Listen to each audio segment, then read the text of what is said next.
Hi, I'm Mathieu, and today we are going to talk about channel selection with Xpair radio. With Xpair, you've got three different ways of handling the channel. First one, the selection of a fixed channel. This one is more advised when you've got a site with fixed frequency for everyone. Then we've got the automatic selection at startup. This one is more advised in the case you've got several Xpair radios working together and with the same behavior.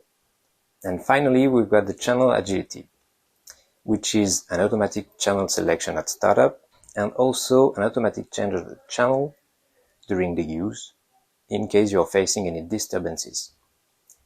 This one is more advised for crowded environment for which you don't really know the frequencies of everyone.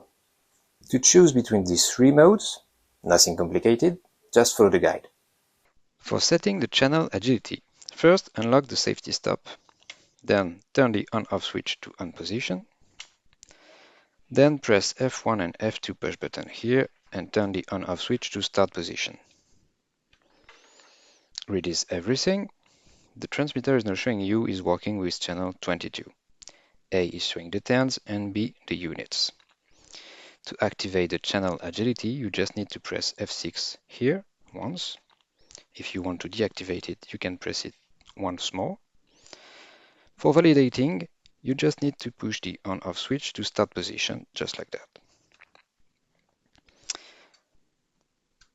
And that's it. Your system is now ready to use.